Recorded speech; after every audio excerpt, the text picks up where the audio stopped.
Sage Orange here, and welcome to another episode of Midwestern Minecraft. We are here on episode number 34 of the series. Do appreciate everybody who has come up. Hope that your guys' time zone, whatever your guys' time zone is most wunderbar. Apologize for the slightly late start. Had to take care of an important phone call. So, yeah, it's like, that's a thing. That is the thing. So, on the agenda for today,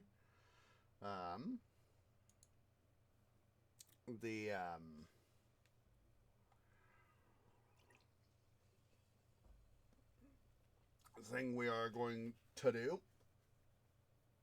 is, we are going to go ahead and do some enlightening in the here in the throne room. So, as you guys can see, we've got our Y pillars right here, and part of the length, and of course, it was a slight design fault on my part. We got that little bit right there, but that's okay. We'll live with it. Anywho, little design fault is going to be notwithstanding in this regard, because I had thought originally I was going to put in glowstone, come back up and put in glowstone, but I actually had a better idea. So let's go ahead here over to the to Hobbit hole number 2. I know we also talked about extending the what's it right here, the oxidal pool. And we can do that at some point. That's annoying me to no end. Let's see. We're going to get some end rods. Let's see, end rods. And there we go. I also need those iron bars.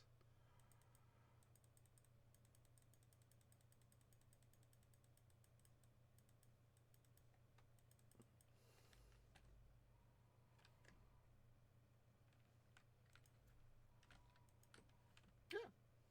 Hate when I do that. Think you're all the way out, and then you manage to clip the corner of the block.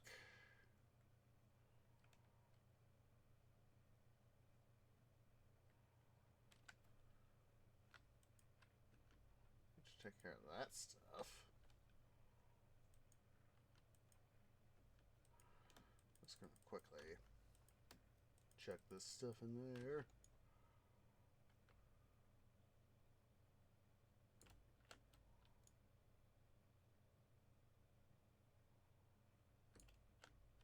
So I've been entertaining in my canopy a number of oh my goodness, I forgot construction block.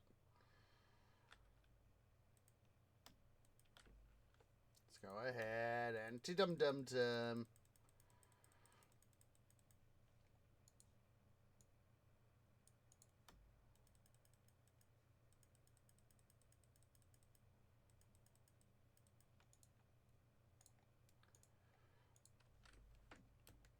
It's time to anti-derp, anti-dum-dum.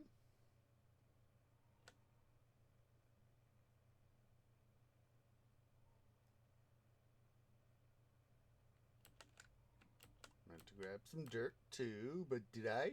No.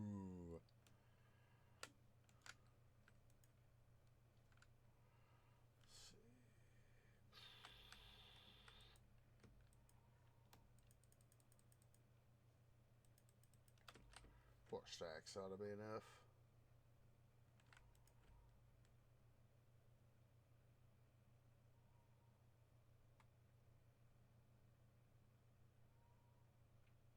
Ow, my roots.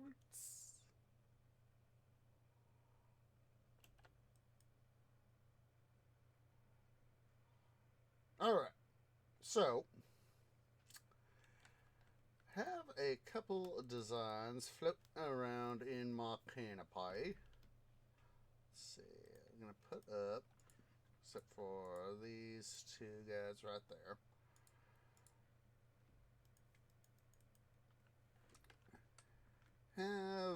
Have had a couple designs floating around in my canopy.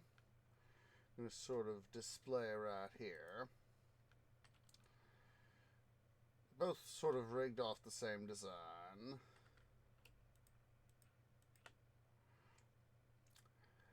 Yeah.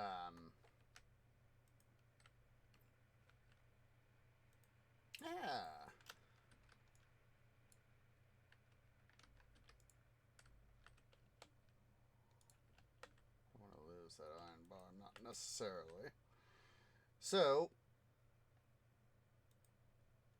had sort of several designs sort of off my head. Basically, I want to have it come off the point and have it be like that. Because I was thinking that if it was right up here, right up next to it, I was like, yeah, that's good and all that. But, you know, it's a case of it hogs up the space, and I kind of want a little bit of, you know, things to come out, and if it's, you know, right there next to the pillar, it's like, ooh, you know, sort of thing. So this is one of the designs with the ability to do this as well.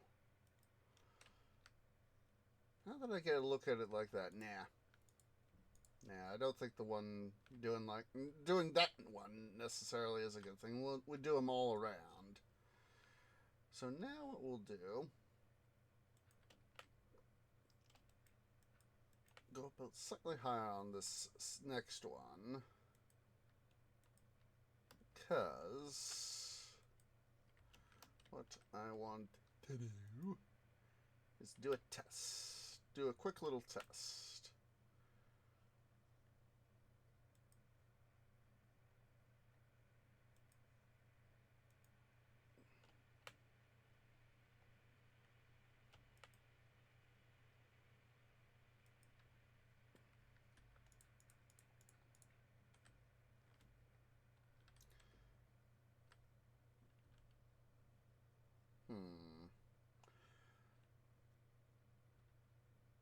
So this is why I did the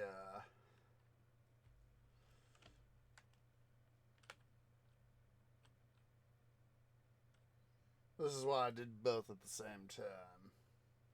I'm thinking that as much as I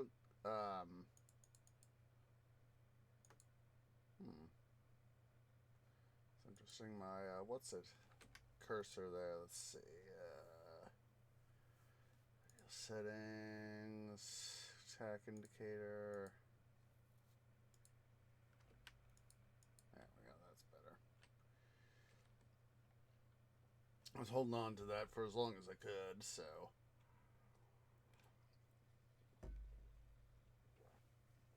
I'm thinking that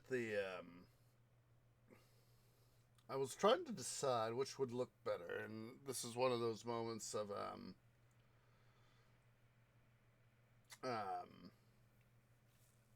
you know, I was thinking about how do I want to do this sort of thing, and that one looks a little bit, you know, as a, you know, there are candeleras, you know, the stand, a candle stand, that do have that sort of thing, and this sort of design, but there are also ones that are like that, and as much as I kind of want to do that one, this one I'm feeling is a little bit better in terms of overall design. So, let's go ahead here. You know, it was one of those things that, you know, I kind of wanted to quickly, you know, test it out before we got too deep into designing this stuff.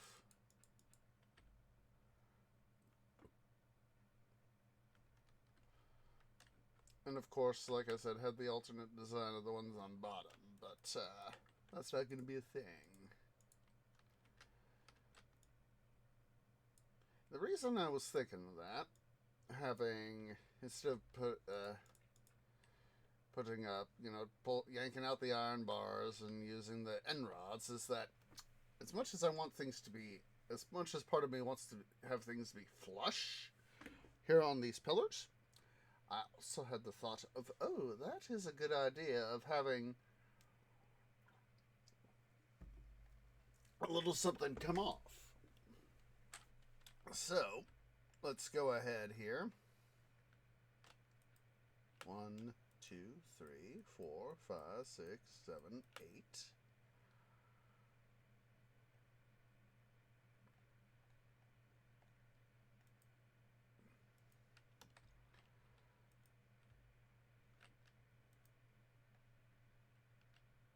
Let's see here. I'm just building up. So each column will receive, both on the side and then on the single block ends, will be a thing. 1, 2, 3, 4.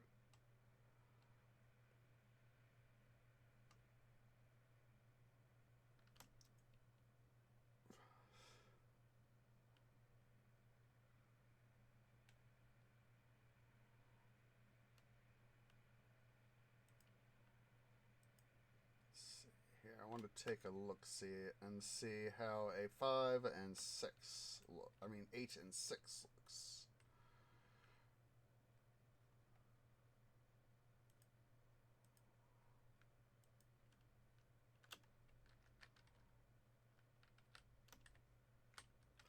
I'm going to deliberately challenge my OCD here.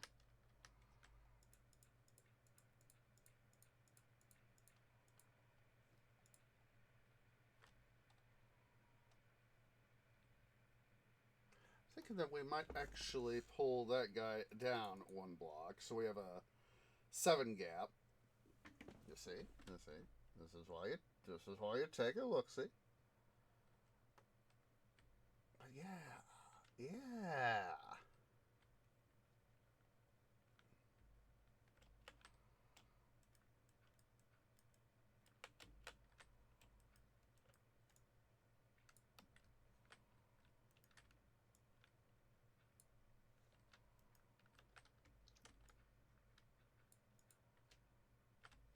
I know. I went down just for a piece of dirt. Actually, I should have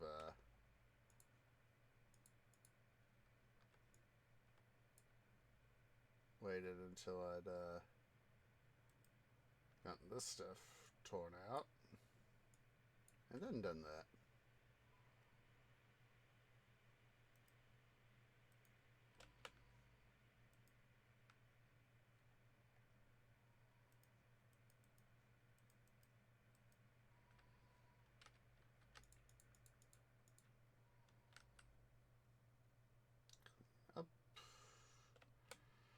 Yeah, starting to feel a little bit better.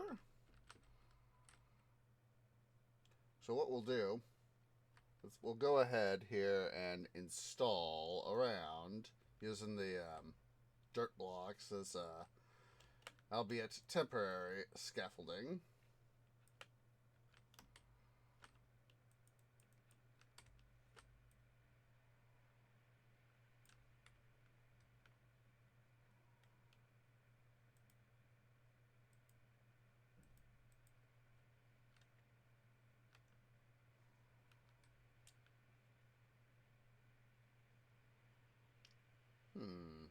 You know what? She just came up with an idea. We're going to have to do a slight modification to the plan here, because of how I'm looking at things here.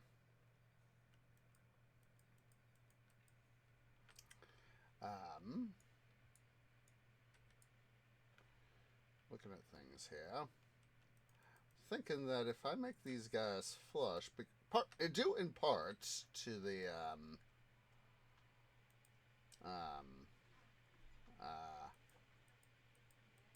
see.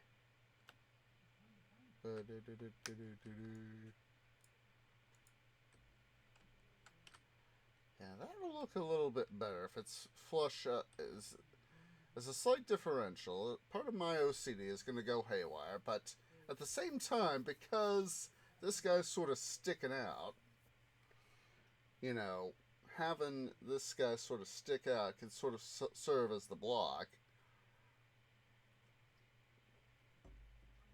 Yeah, that actually looks a little bit better. Let's fully try this out. Let's fully try this out. Don't be a dum-dum tree.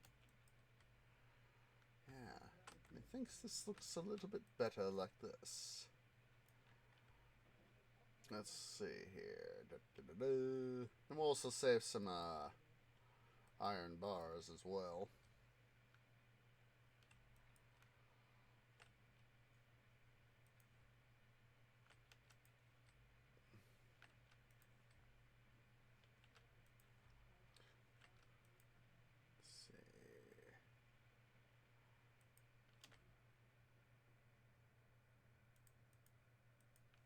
That.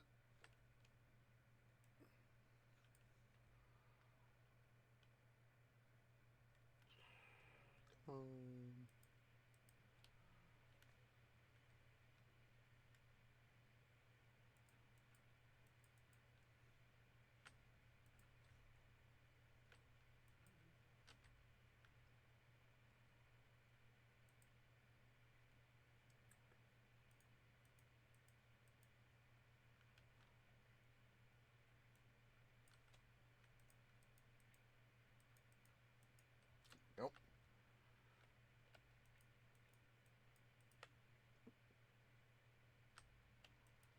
I was like, why am I bumping my head? And then I was like, oh, there's a dirt block there. Duh.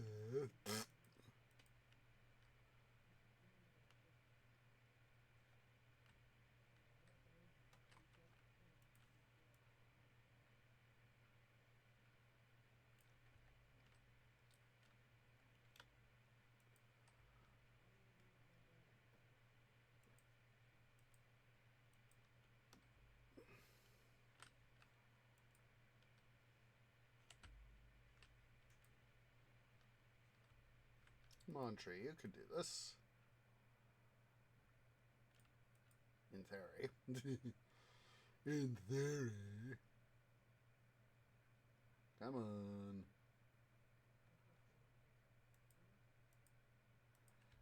In this case, go into the that stronghold. Find a way to get to the end to face the Ender Dragon, so I could get shulker shells. Is always was a good thing.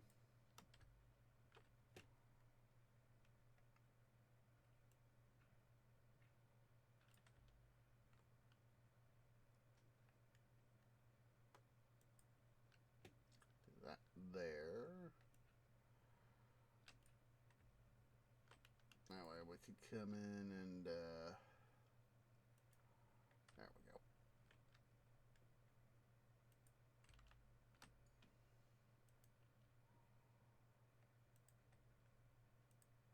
You know, I'm kind of reminded of this one book series I've read called The Spell Song Cycle by L.E. Modisette Jr., where depicts Anna Marshall of Ames, Iowa. She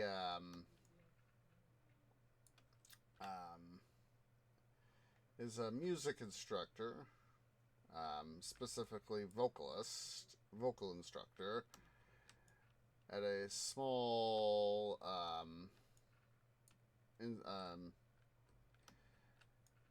college. I don't remember if he ever discusses the name, Modisette, but you know, she's described as going through some tough times, both professionally and especially personally. One of her children has unfortunately been caught in a car crash, and yeah, that works. Sort of what I had in mind. And this was another thought with the having these guys here come out a block is that yes, it's not going to be perfectly symmetrical with it's asymmetrical with the way that these guys are right flush up against the end of the column of the Y pillar versus these guys which are out of block. But there's a reason for that. In addition to not having it, be, all these guys joined up straight to the block, could also make sure, because I want to decorate, as I've said before, I want to decorate these guys with lots and lots of banners. And having, true, they can sort of block the banners, but, yes, the inevitable BOTG, we, have the capability to put some banners behind them.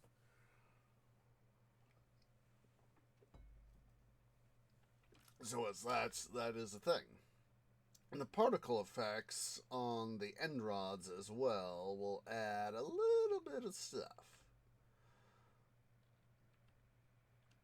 So yeah, this was me thinking about, let's use the end rods and use the bars to make a little bit of art. So let's see here. We'll go over here. Let's yeah. 3, 4, 5, 6, 7.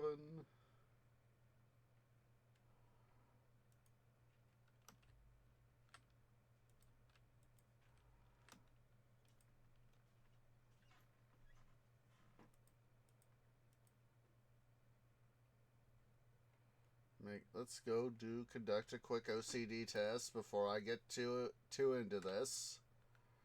1, 2, 3, 4, 5, 6, 7. Good. 1, 2, 3, 4, 5, 6, 7. Good.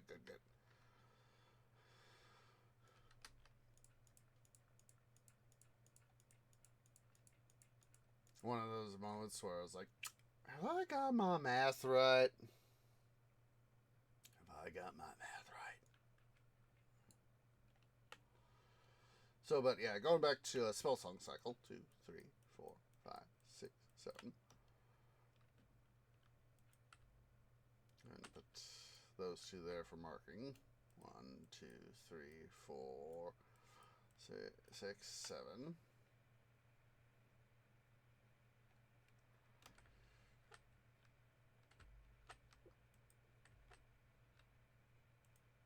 But Anna Marshall, she just she finds herself, as I said, in a tough spot professionally and personally. And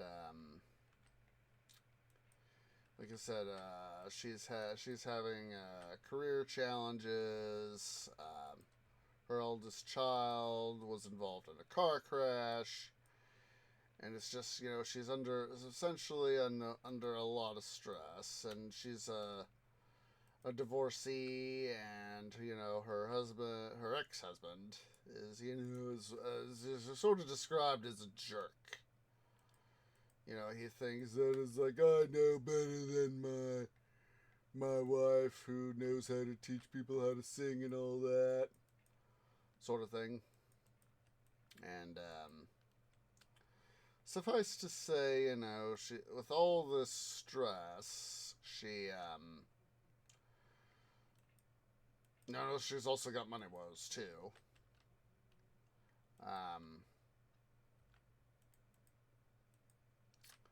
And so,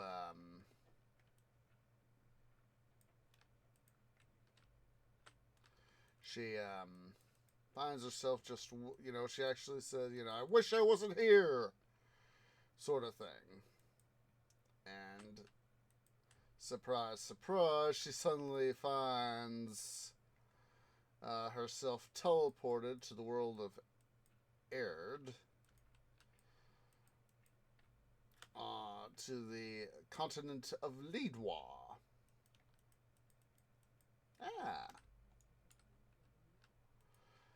And where she finds, again, more trouble, but, yes, inevitable BOTT, she finds that she is actually in a position to do something about it.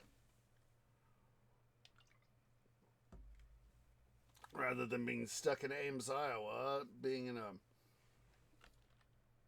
powerless position. Now, in some ways, she's still powerless, but she's a lot more powerful.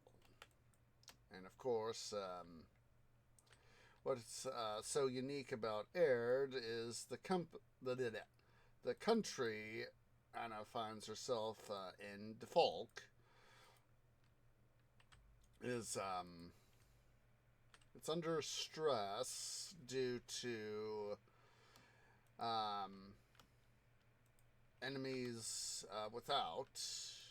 First of all, the Dark Monks of Erba, and then, of course, other enemies. And so what happens is that, and as I said, as a trained vocalist, she's only got, I think, as I remember, she only has a master's degree. She doesn't have a doctorate. Yeah, she does have a master's. That's how she's able to teach at a college, is because she has a master's, based on my knowledge of stuff, of education, at least here in the U.S., is that you have to have, in order to teach on the primary and secondary levels, that is to say, teach elementary school, primary school, then middle school, high school, or junior high and senior high, depending on what terms you want to use. You have to at least have a bachelor's degree. Do that to myself. And to at least teach on, like some of the basic courses on a college level,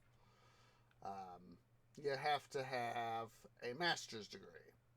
And, if you really want to teach more of the sophisticated stuff, you have to have a doctorate or equivalent degree.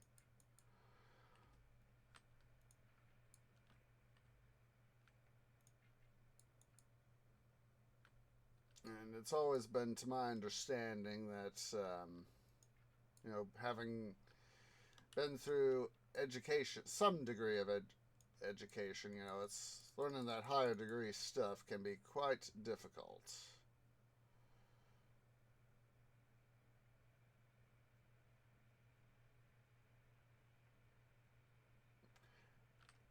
All right, let's take a look-see here. Come in. We'll come over here. Yeah. I can see, yeah. I'm just, part of me is just imagining glowstone going down the other 8 columns. And then it's like, yeah, that looks nice. I'm mentally picturing it. That looks nice, but at the same time, having a little bit of additional content around the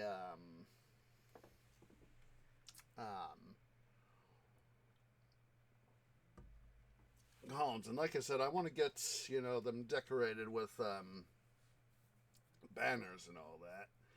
Having the these little things with the iron bars and the end rods kind of makes it look like there's a little bit more to it. You know, it kind of makes it feels like it's not so, the architecture is not so trying to, squeeze in, as it were. It's sort of fake as saying, it's like saying, look at us, look at us, sort of thing. So yeah, let's see here. Let's get some more. I just hope I got enough iron bars. But let's go back to the music stuff. So anyway, as I said, so yeah, 1, 2, 3, 4, 5, 6, 7. So yeah, Anna finds herself, because of all the stuff going on, she finds herself being regent of Defolk. And she is able to cast magic through song. Song and music. That is why it is called, of course, called the spell song cycle. And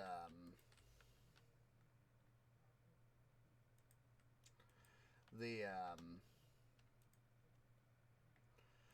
part of the series plot is, there are guys, most notably the sea priests of God, what was the name of their country? I'm blanking out all of a sudden. Sturin, there we go. It took my canopy a moment to dig out that detail. But the sea priests of Sturin are the sorts that they are, it's like, men are the best, men are the best, and sort of thing. And they it's described as that they keep their women in chains. Some chains are described as decorative, others are described as far, far more literal. And, all that sort of themology and plot points, etc. So, yeah, it's, Anna has to literally go to the trouble of having to 1, 2, 3, 4, 5, 6, 7. Has to literally go standing up. Literally go standing up for. Standing up for women's rights. And unfortunately, the guy she's regent for, originally named Jim Bob, later becomes known as Roberto.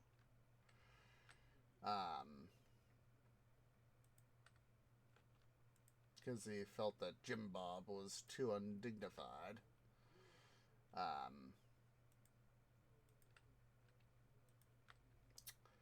That he felt that, it's like,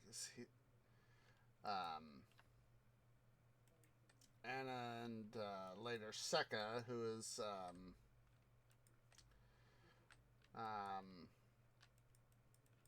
Anna's successor as Sorceress Protector of Defolk. Dum dum. Let's get those torches out of my offhand.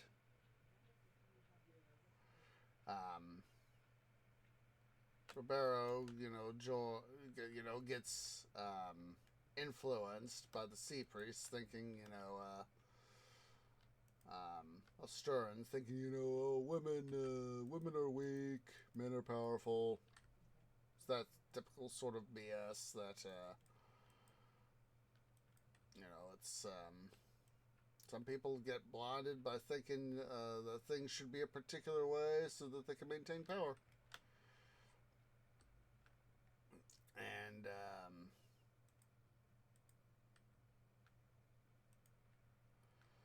it's definitely a very normal, modern sort of thing there. Let's get these end rods placed.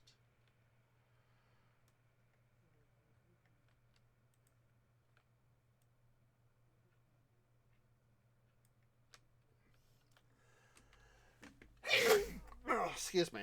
Sorry about that. Let's go ahead here and these guys here place in rods. There we go. Those stacks of iron bars consolidated.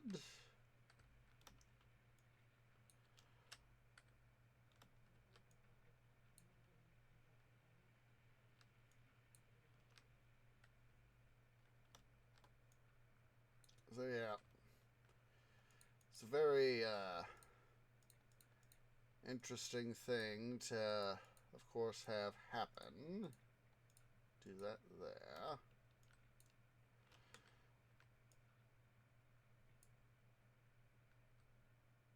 Come around. Quick.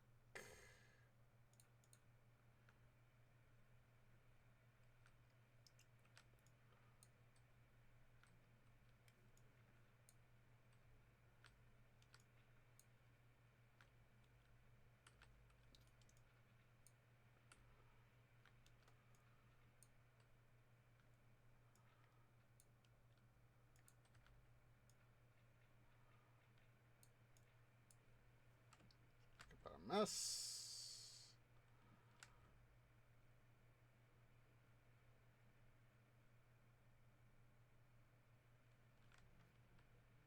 Oh. There we go. I was like, wait a minute. I should have two full stacks of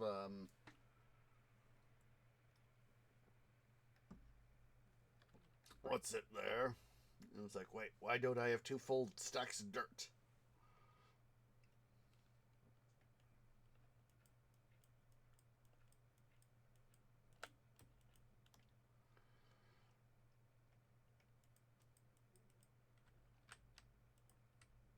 Oh yeah, one of the so what got us all on the spur? This the topic of Anna here is was Belhem of Nicaea. He comes due to the strife created by the dark months of Ebra invading Defolk, and then of course helping to defeat them in battle. Nicaea is able to invade Defolk and take over, and so Anna is required to come and pay homage to him, like any conquering monarch. You would expect the lords of the realm to come in and pay you homage because, more often than not, back in the days of monarchy and, the Middle and Dark Ages,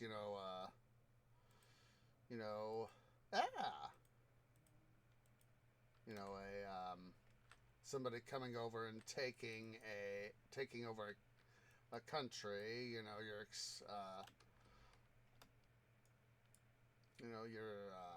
if you're going to be a subordinate lord, you're expected to come and swear fealty, or at least grudgingly do fealty. Excuse me, but it felt good. And so, by this time, Anna's very proficient in the art, is, or at least very proficient in a lot of the basics of spell singing. And she is, but with few words, able to light a candelabra. That is, chandelier, actually. Chandelier. Instead of having, the castle staff come in and light it, with presumably some sort of candle of their own, or a slow burning wick. She is able to, as I said, with but a few words, able to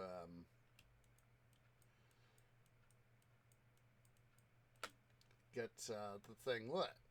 And yeah, that was Smart's tree. And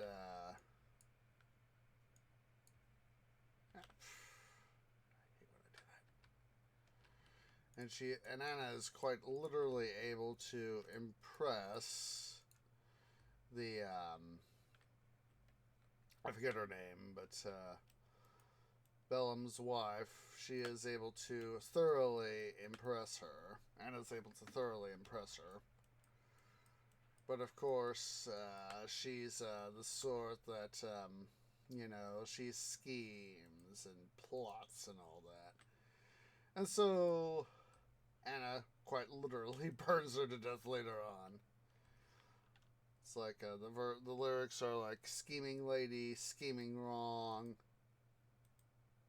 or something like that. I'd have to go pull out the series, and it's one thing I remember is Anna saying, and Bellum and his wife, or as they say in the series, consort, for at least for most of definitely for the nobility, and also for the peasantry as well.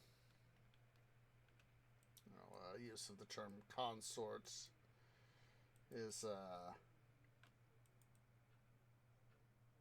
for the people who are married.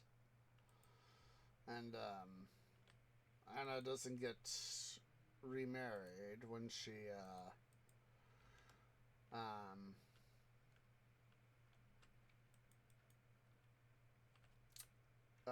comes to Default. So she and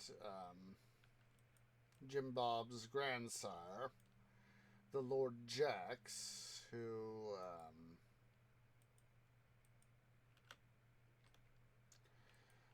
his daughter, God, what was her name? I'm blanking out. But his daughter married Dom Jim. No, wait. That was the other side of the family.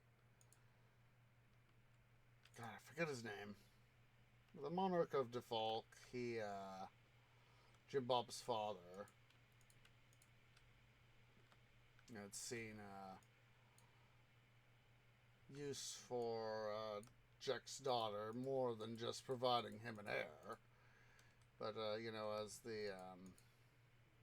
as someone who can help him maintain the realm, because Default, at the time that Anna arrives, has been weakened for many years, and by internal and external factors. And Anna goes about fixing that.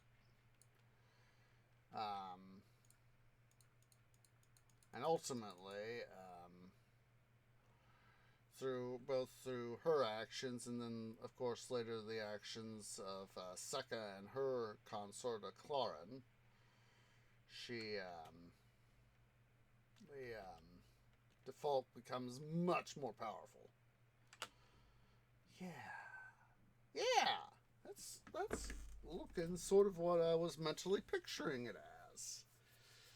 Yeah, this was a good idea to do. Not having it wouldn't. I think it'd be a little bit more plain to have excuse me, to have the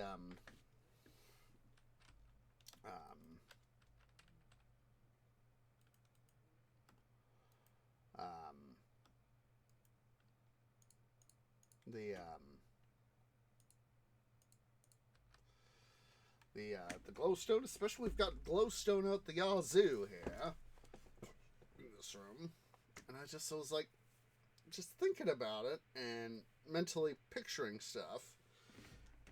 It's like, just too much glowstone. I was like, wait a minute, we have end rods, but I don't want them sticking out, you know. I don't want them, didn't necessarily, want them sticking out like that. I was like, I mean, yeah, that'd be a thing, but it was like,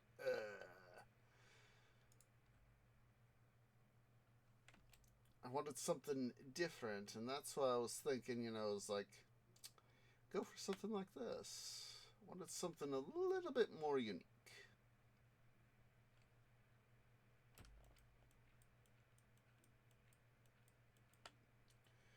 I haven't read the book series in years. I got it lurking somewhere here on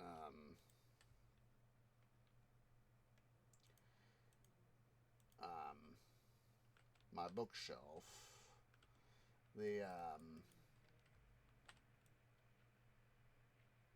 Got it from Tree Dad. It's originally, he bought it originally. I'm just when picked it up a while back. Need to reread it.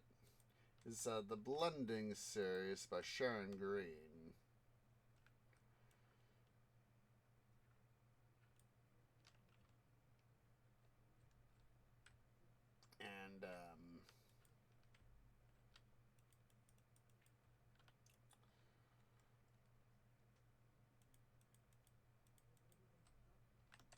And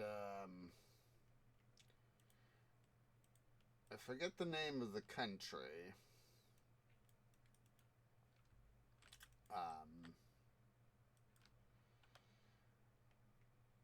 But where it takes place, but it's obviously, fictional universe, and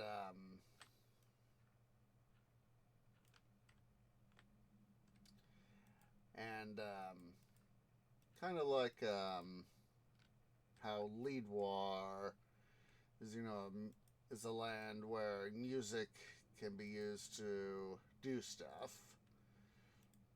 Come on. There we go. Here it is, it's, sort of the traditional, classic sort of thing, with, earth, fire, air, and water. And,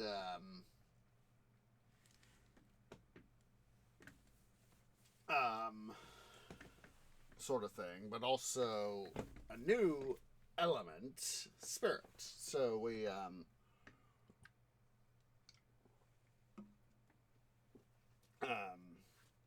it's described in this country that there are blendings. So,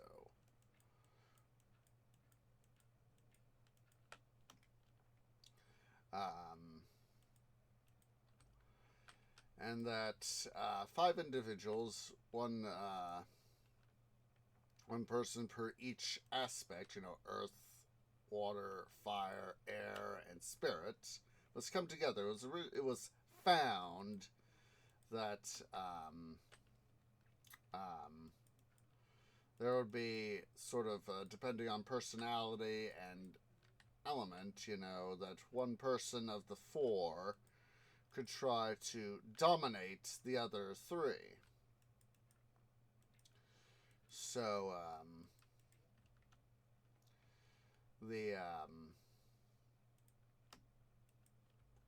So, spirit was found as to help make things a little bit more harmonious. So anyway, in this country, like I said, I don't remember the name. The every 25 years, there is a competition between both that involves both the nobility and the commoners to select um, um,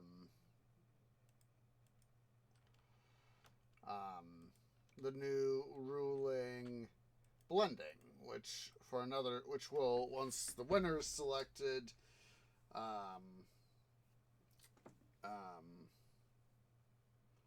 they will rule for the next 25 years. And so, but of course, the nobility has hijacked the system to where it's, they're more than likely to always, they're essentially guaranteed to always win.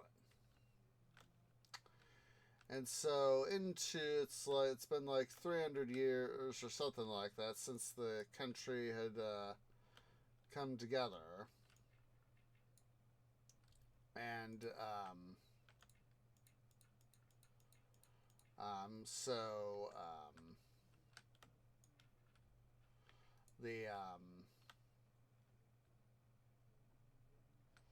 what happened is we have our 5 main protagonists.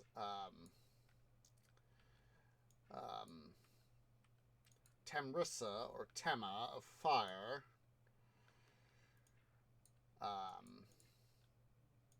Her emotional opposite and elemental opposite, Valiant, of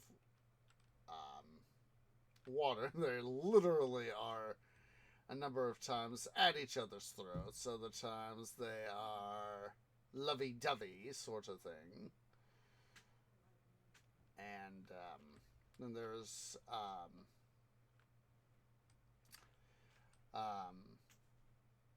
Jovi of Spirit. Oh, I'm missing a block. Missing a block. Oh, and there it is.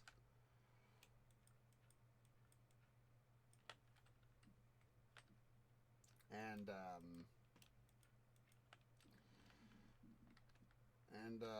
who becomes her companion, Lorand of Earth, and then what is for a time considered the oddball person, of the group, Clarion, who versus the other four, is a noble. All the others are commoners. But it is discovered that he himself is actually a commoner. His noble mother had a relationship with the commoner, and, things happen, and he's in some ways actually, though raised as noble, he is technically, in some ways, a commoner. In a number of ways, a commoner. And,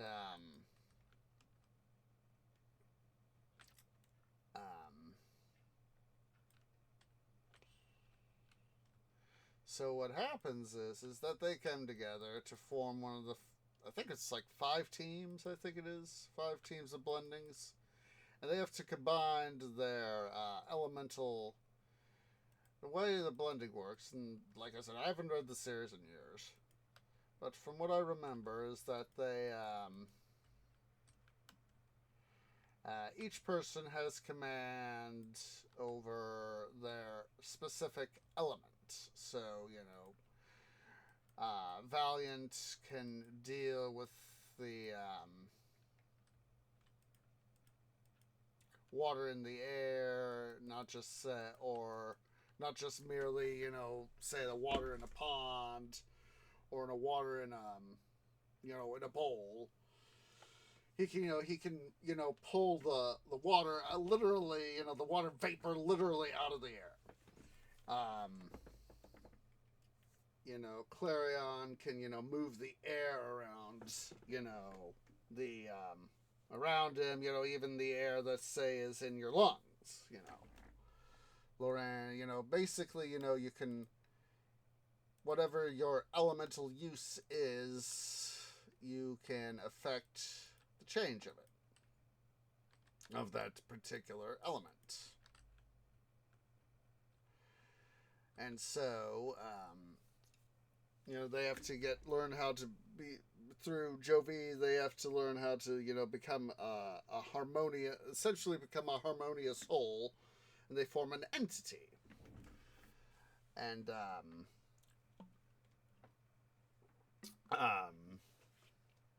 which can then perform tasks and, of course, is able to engage other entities and individuals in combat and other tasks. And so, they are heroes.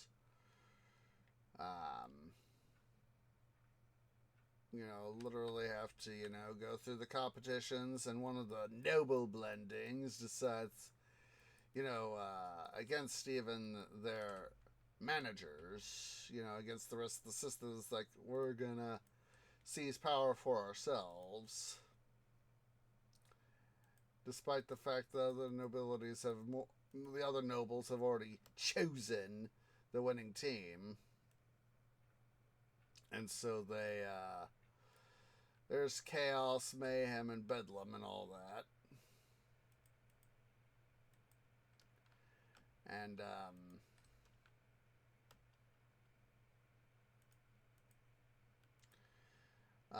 eventually, one of the neighboring countries, which our hero's country has been trying to conquer, so fed up, of course, they finally get to the point to where they can literally do a counter invasion, and eventually,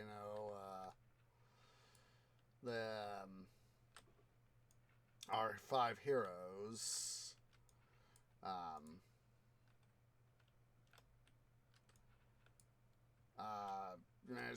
who have gone through a number of challenges, finally managed to get their spot in the sun, and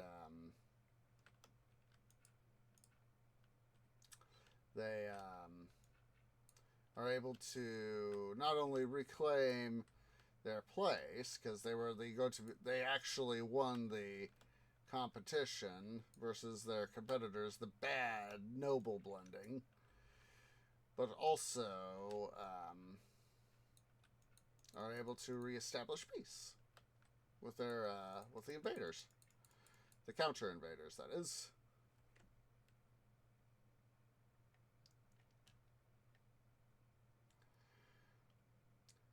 And then, I'm trying to remember her name. What was that dame's name? Duran! That was it. Took me a moment to get yoink her stuff out of my canopy. And she is a part of a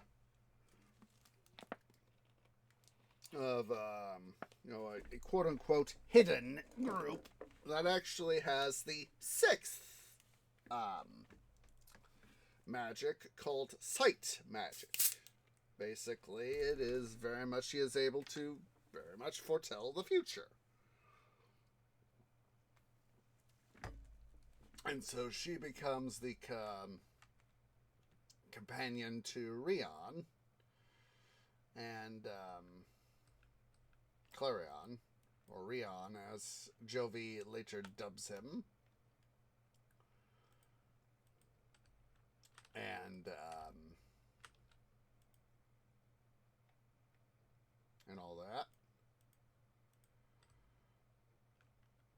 So, then they get their turn to rule, and they implement some changes.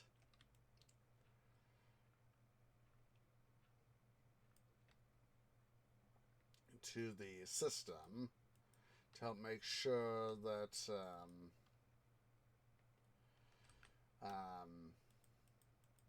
things stay better. And they, of course, have to also go repair relations with their neighboring countries. And at the same time, there's a new threat that arises, more than just merely international relations. Yeah.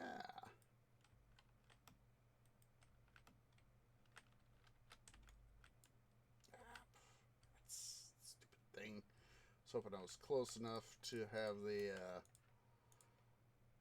thing come and pop back and be close enough to where I could gather it up. But no.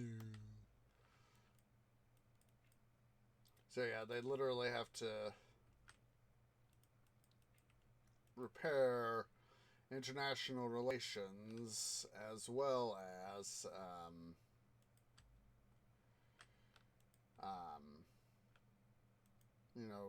reforge and repair stuff in their own country.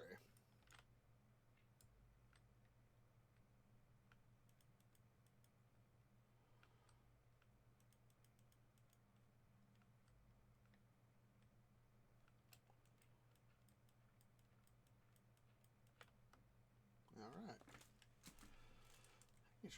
I got it, like I said, I picked it up from Tree Dad, and I read it years and years ago. A while back, like 5-6 months ago, something like that. Maybe it was 7. I don't fully remember. It was some time back, but within the last, like, as I said, half year, that I would pick this series back up and need to reread it.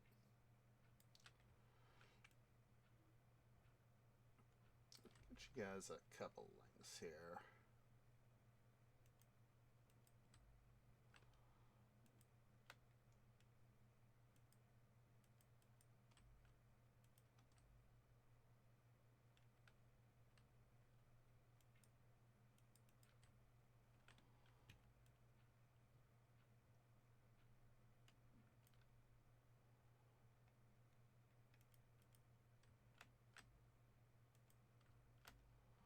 We'll have enough. I'll have more than enough iron bars.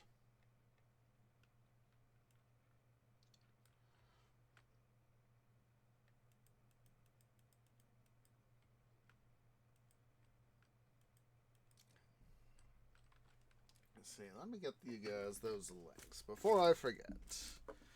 Let's see.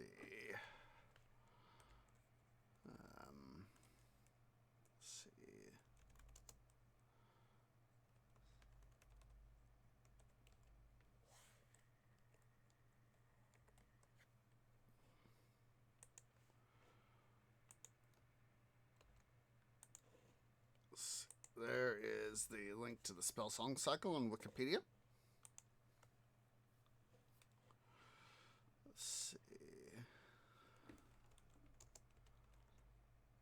think it was Sharon Green, as I remember, as the author for the blending. Yeah, Sharon Green. And the first 5 books are the blending. Then the sequel trilogy is the blending enthroned.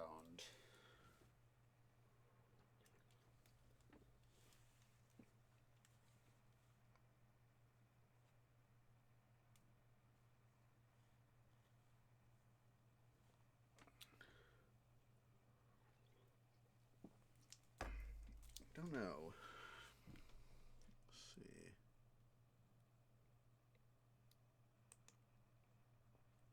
I don't remember if let's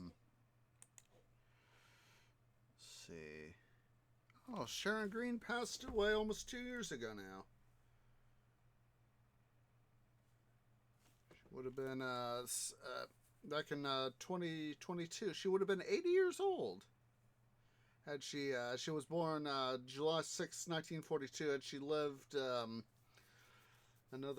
literally another 5 months, she would have been 80 years old. Holy stuffing.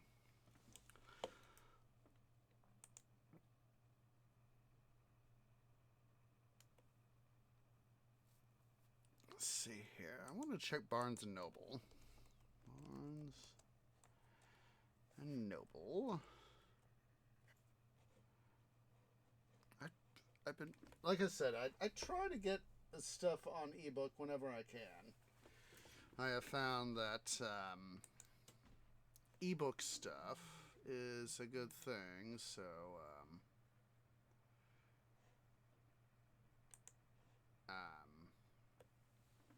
it's become the big thing for me. Don't get me wrong, I still have physical books. It's either books that jeez, come on.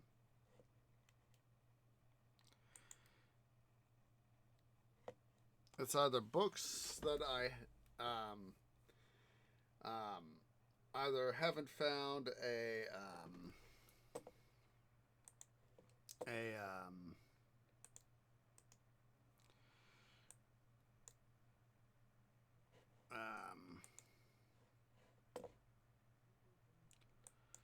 either haven't found an ebook copy of yet, or I have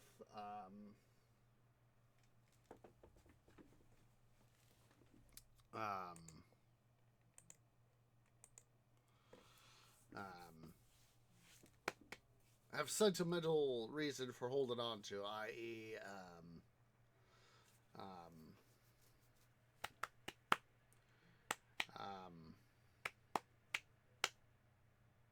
have sentimental reason for it, and I hold on to it. Is the reason why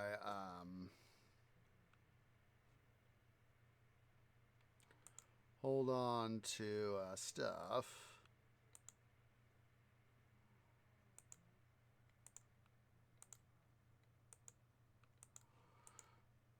Is I'll hold on to a physical book. Let's see.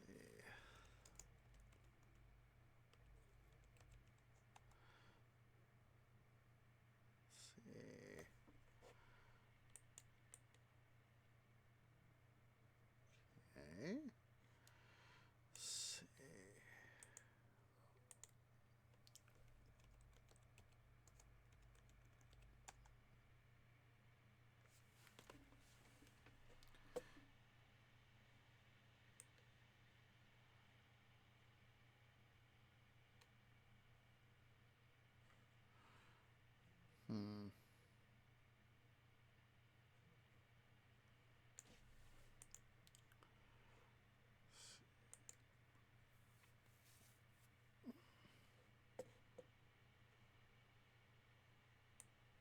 Not finding. There we go.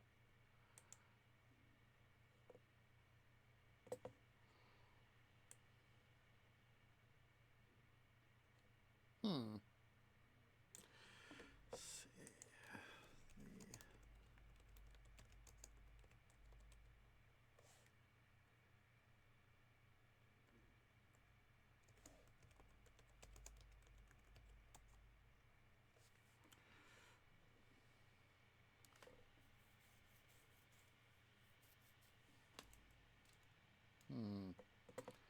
Not finding anything off the top for. Looks like I can get a Kindle. Doesn't look like I can get it on Nook. No, Nook though. That kind of sucks. Just prefer, not have to install Kindle on my Nook device. But if I want to get it on ebook, I might have to do that.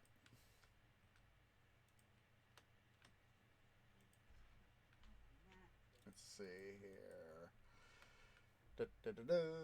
Yeah, it's had a little foray here into the world of music and fantasy and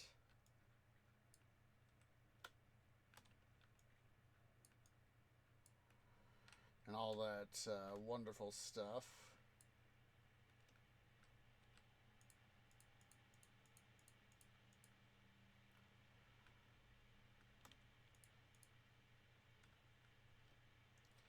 You know, that was one of the things that J.R.R. Tolkien wrote about was,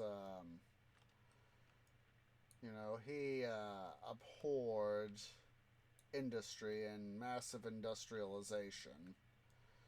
That's why, for example, it's described for Two Towers, where the Ents go to Isengard and literally overturn it. You know, stop Saruman's rampant industrialization scheme, just so he can see his power.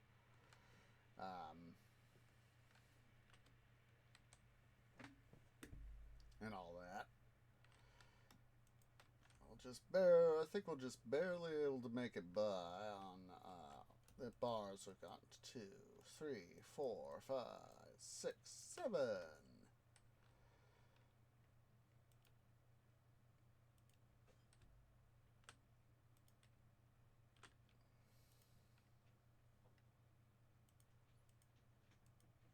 All right.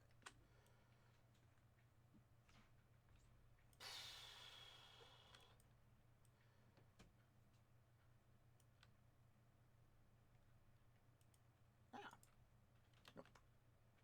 Come back, dude.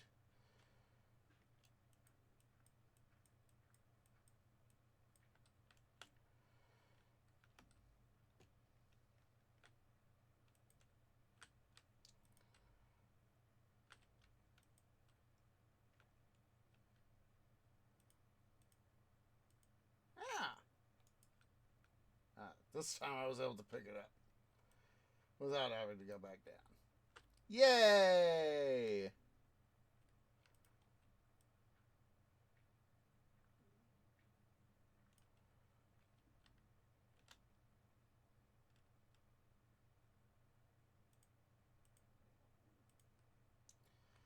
Speaking of books, I am finally almost done getting myself done rereading the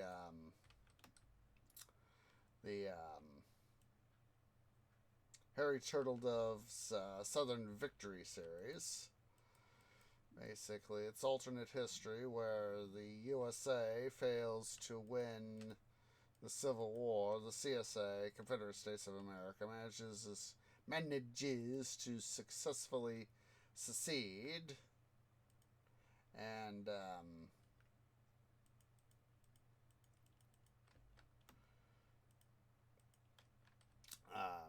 so what happens is for 80 years, just over 80 years, the two countries come to blows in 4 wars.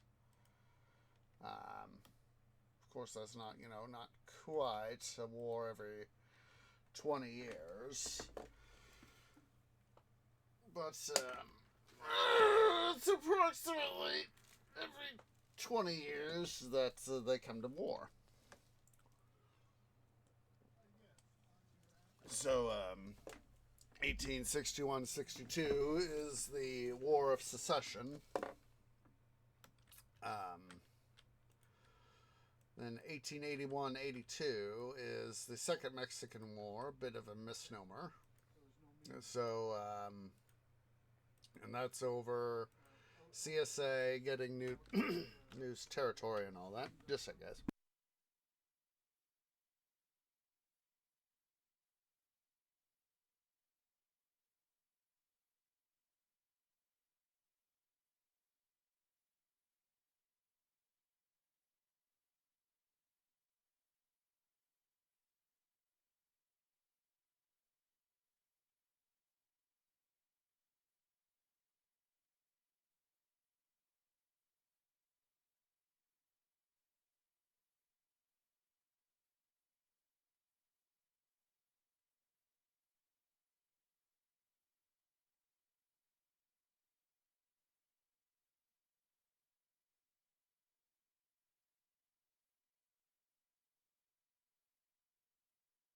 Sorry about that. So yeah, 1881-82, Second Mexican War, bit of a misnomer. Then 1914 to 1917, First World War, or as it is was known for a time, the Great War in our timeline, but it retains that title of the Great War in this alternate timeline, followed by 1941 to 1944, the Second Great War. Well, that's more of a fan name for it, because there's internal debate amongst characters as like, is this is this a Second Great War? Is it the Worser War? Is it the Greater War? That sort of thing. What sort of dealio have we got here? And on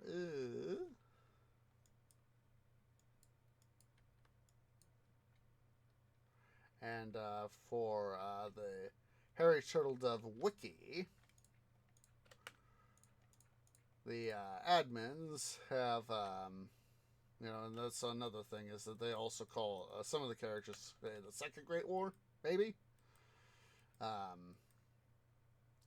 The Harry Turtledove fan wiki, which covers, all of Harry Turtledove's works,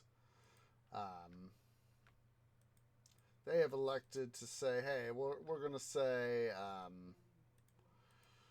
for the purposes of our wiki, we are going to address this as the Second Great War. That way, we can help keep ourselves all straight and all that.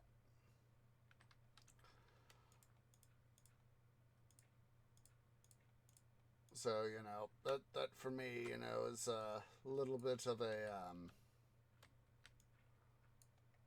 thing. So, to say it as the Second Great War.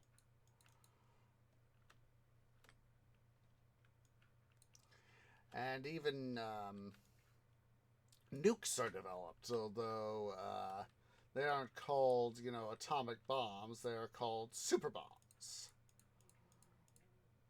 And Emperor Tigerstar, he in Alternate History Hub, they actually did a coverage of the series, and Tigerstar said, actually, that's kind of, super bombs is actually a little bit of a cooler name. And I kind of agree with that. There's even where I'm at the series, just after the end of the Second Great War, there's discussion of the potential for what we know as hydrogen bombs or thermonuclear bombs. Fusion. No, it's the fission fusion sort that we're familiar with right now. This is looking good. That we're more familiar with. They're called, in universe, they're called sun bombs. Which is, that is also a kind of a cool name. A sun bomb.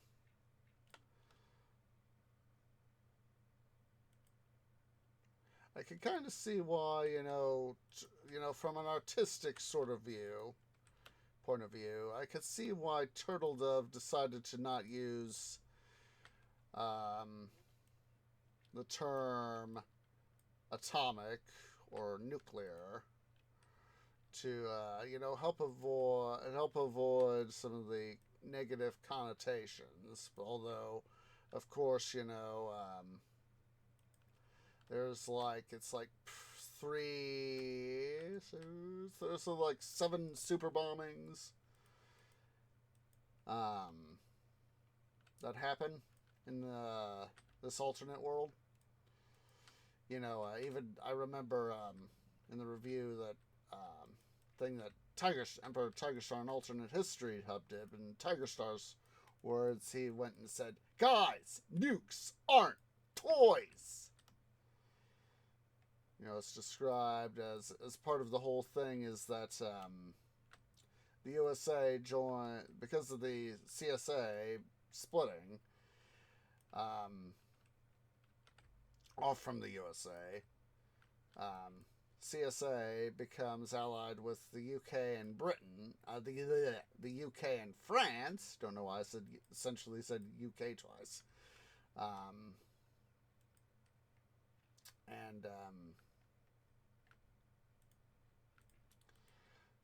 And USA becomes allied with Germany. So by the time we get to World War II, Second Great War, we have Germany, England, USA, CSA, all develop nukes. And so,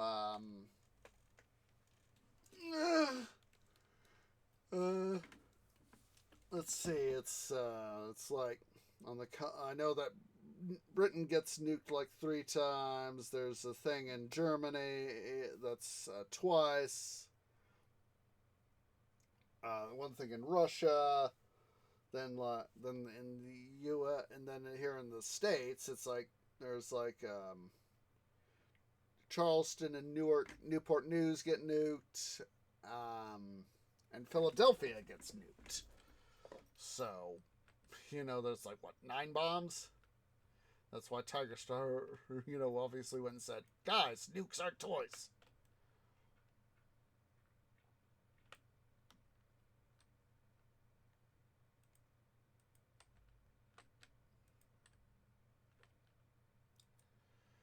And that's one of the things that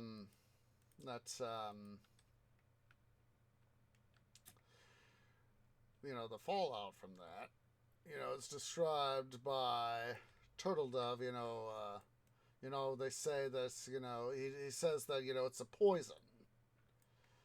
He doesn't specifically say it's fallout, but the character he says that the characters know that there's from this bomb, from the super bombs, is that there's fallout, but they call it a poison, which is essentially what it is. But anyway, let's get off the topic of that and go on to what I'm anticipating reading next. So, what time is it? We're on schedule. We're more or less on schedule, even with talking about books.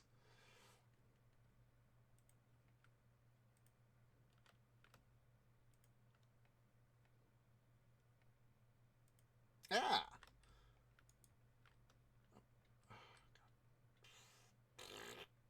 Dum dum.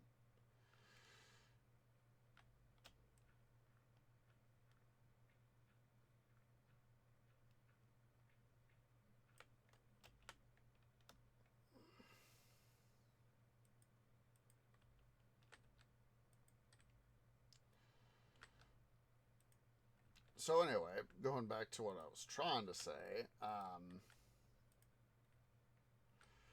the tree.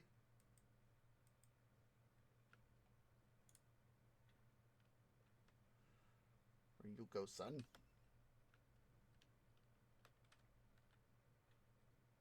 Where'd it go?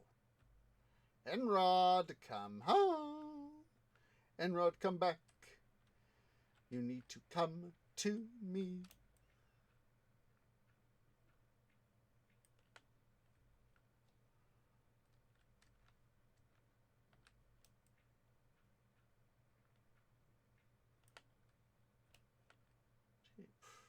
Where the heck did it go? If I've lost it, it won't be the end of the world. Won't be the end of the world. Anyway,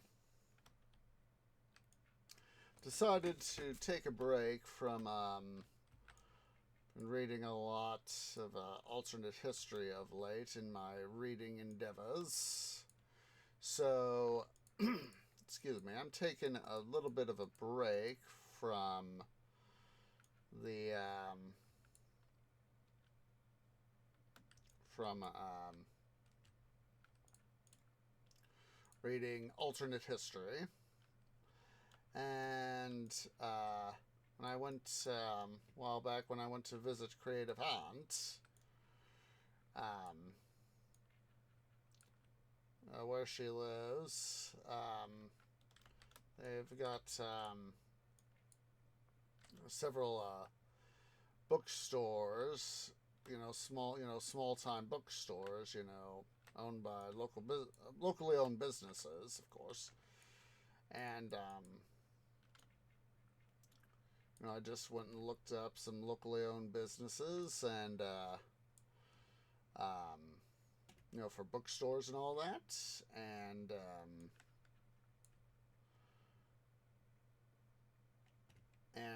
oh, got it, there it is. And found Black Blade Blues by J. Pitts. Let me get it right here. It's right here. Let me also get you guys the links. So let's see.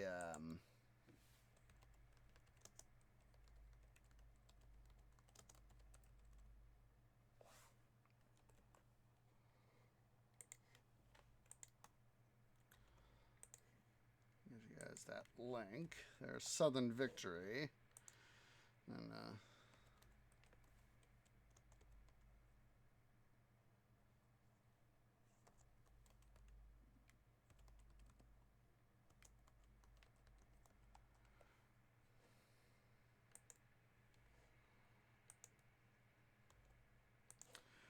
And oh, come on. There we go.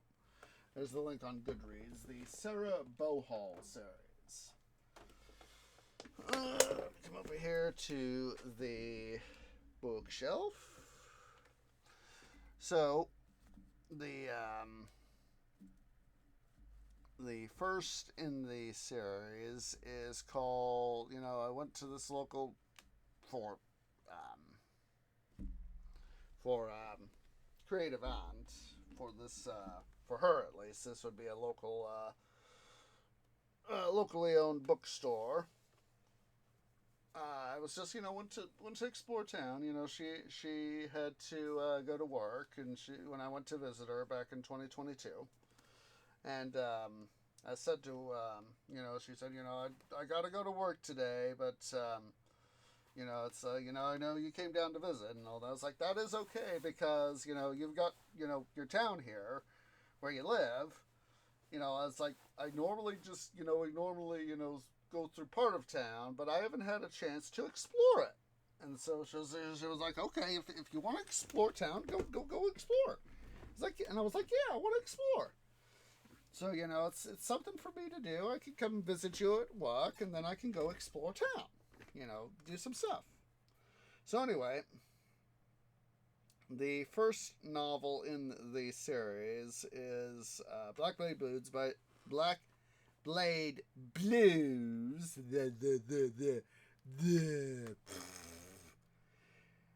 by J.A. Pitts. Here is the back cover description. Blacksmith Sarah Bohall loves her work, but is less enthusiastic about her night job as a props manager on low-budget films. When her favorite sword is broken on set, she reluctantly agrees to reforge the blade to avoid reshooting scenes. One of the extras, who claims to be an actual dwarf, shows up at her forge and offers to help Sarah with her destiny. That's when things start to get weird. How could the sword really be magic, as he claims? Are dragons really living among us as shapeshifters? She refuses to believe, and then one of the dragons makes its move. Suddenly, what was unthinkable becomes all too real. And Sarah will have to decide if she can reject what is safe and become the heroine that is needed to save her world. And so, I went and picked it up, and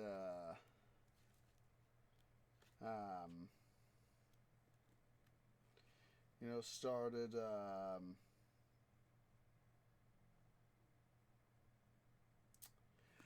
I started reading, and I was like, oh, it's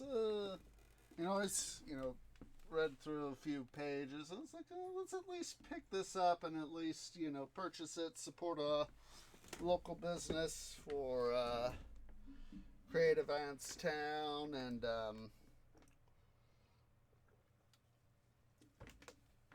see if it's worth rating. Oh, yeah. Yeah. Oh, my goodness. Look at this. Look at that. Oh, my God. Yes. Yes, yes, yes. So it's a good idea.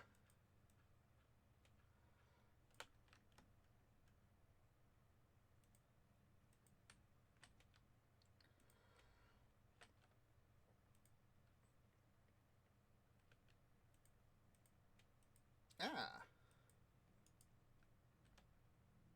Come here.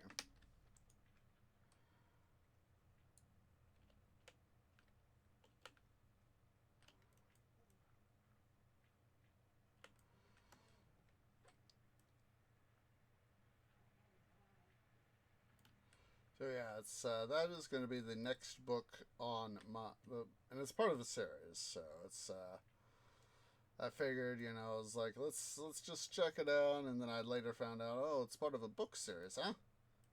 So I thought, oh well, book series is book series. And he is the author, J.A. Pitts, has unfortunately passed on. He had I forget what it was specifically, but there was he had some sort of condition where things weren't. It wasn't cancer or anything like that, or anything like say anything like um,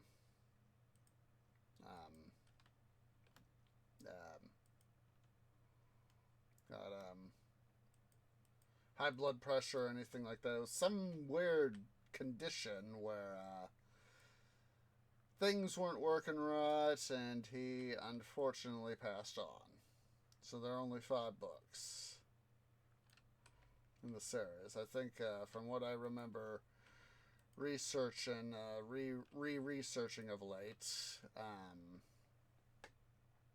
on the series, it was like, I think it was the 5th book is like a posthumous release. You know, obviously, you know, somebody was able to get stuff put together he left sufficient notes and all that sort of thing to be able for somebody to be able to put it together.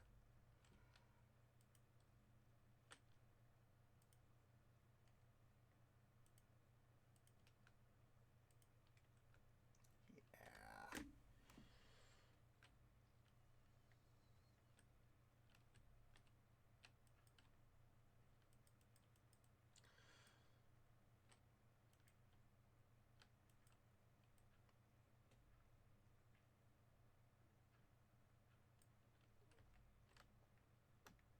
I think it's like in the second or third book in that series. I still got that tab open. Let's see. Yeah, it's the second novel, Honeyed Words.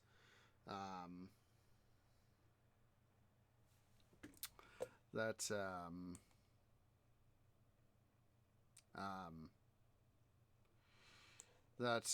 we Sarah is on.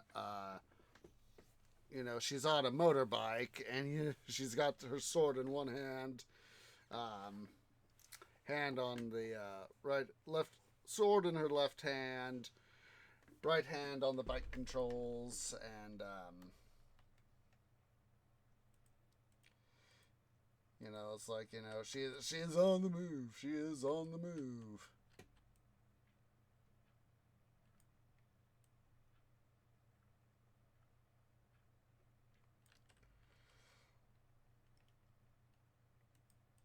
Ah, again. Let's go.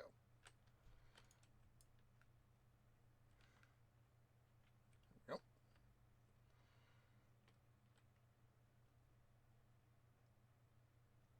Just come over here.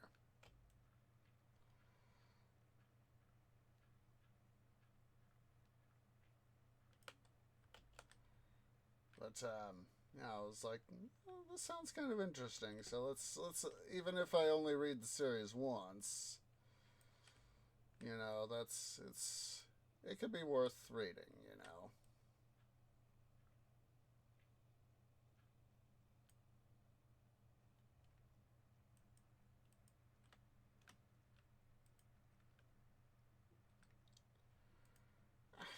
Stupid thing.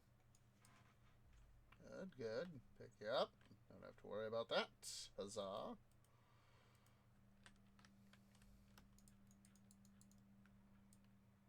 No, we don't have much time left in stream, but I just wanted to take it one step at a time. I was hoping that I'd have enough time that to at least, if I at least, you know, formalize the design work for the lighting. And if I felt like fixing it, well, hopefully we would have enough time to, you know, come and actually, you know, fix it. But from what I'm seeing of creativity-wise, I think we are good.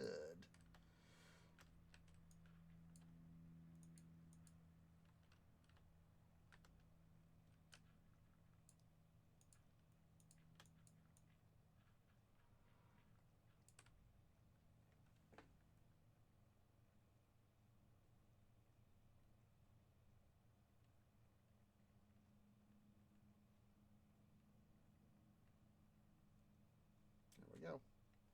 All right, let's take a look. See here. We'll come up from this end. Yeah, yeah.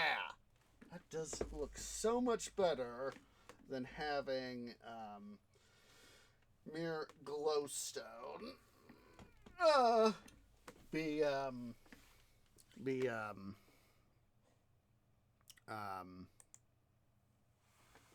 thing. And so, part of what I also want to do is, at some point, and I'm thinking here, yes, Tree does think. Tree does think. Let's go and pick up our thing here, our chest.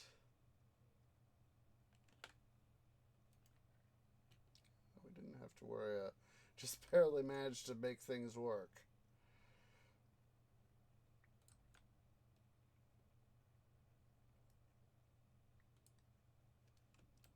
But I mean, what I'm thinking here is that because of critters and all that, what I'm thinking about here. Let's see, nope. What I'm thinking about here is coming in probably from here, probably somewhere here, starting around the nether portal, and wanting to put in a runner.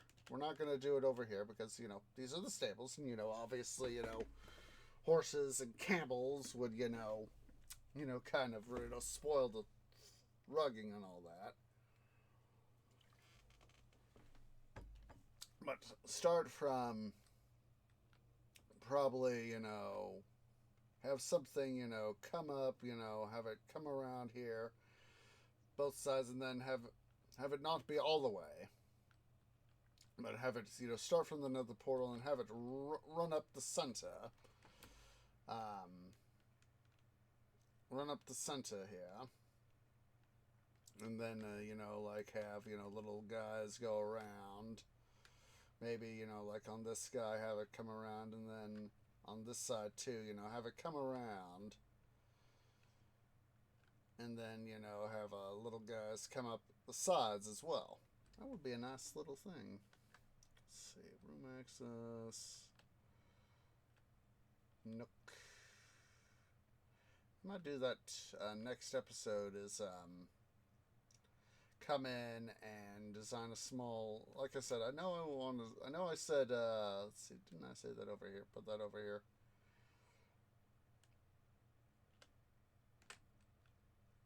Nook. There, here. Water closet. Okay, so yeah. what I think we'll do is we'll make this into a public shower area. Basically, public shower area. And it'll divide out because I'm thinking that we could use some of this space over here for that sort of task. And besides, technically, with this water right there, we could technically do that. Have it pump out. And obviously, make some faux sort of thingamabob with, a filtration system, that. Put in this nook and all that. And yeah, that would be, and have that, this over here be a little water closet right over here. Did I marker this down as let's see, a nook?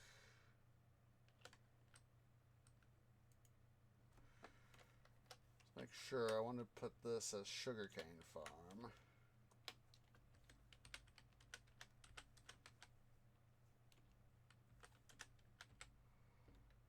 Because this is going to be, I need some distance away from both the smelter and from the item sorter that'll be running there.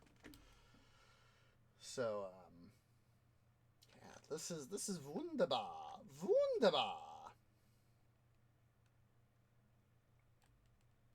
And that's what we'll start on next episode is, we'll build ourselves some, these two nooks. We'll build them up. And then we'll probably get started on, yeah, this is not it. Make sure we use the stuff here. Probably have to do some growing on the tree farm sort of thing. For some more, what's it?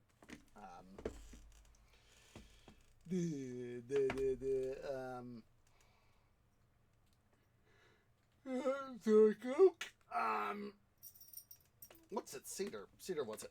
Oh, hello there, White Cat. You have perfect timing. It is time for us to go, so just a second. I'm going to let White Cat out. Just a second.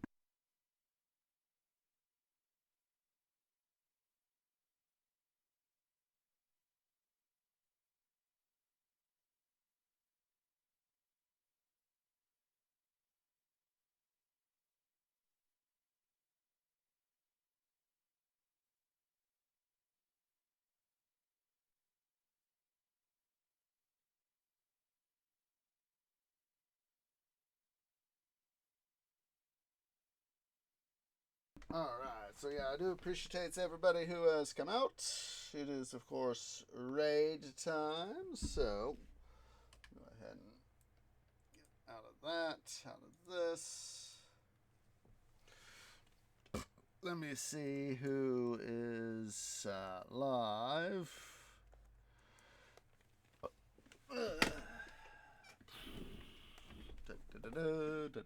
Still need to finish getting the what's it thing fully set up. So let's see who is lost, who rated them recently.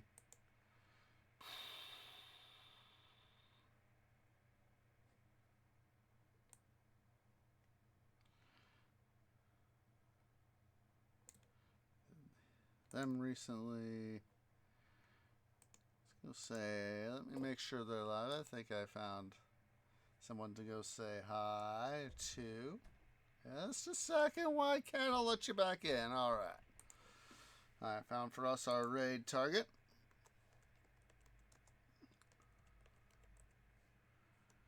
I'll let you in shortly, White Cat. Just a moment.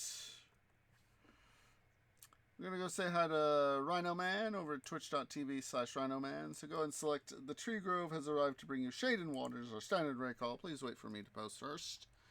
Want a nice strong raid behind me. So, hope to catch you guys on Saturday. Another episode of City Building Saturdays and City Skylines. Got Skylines on the brain.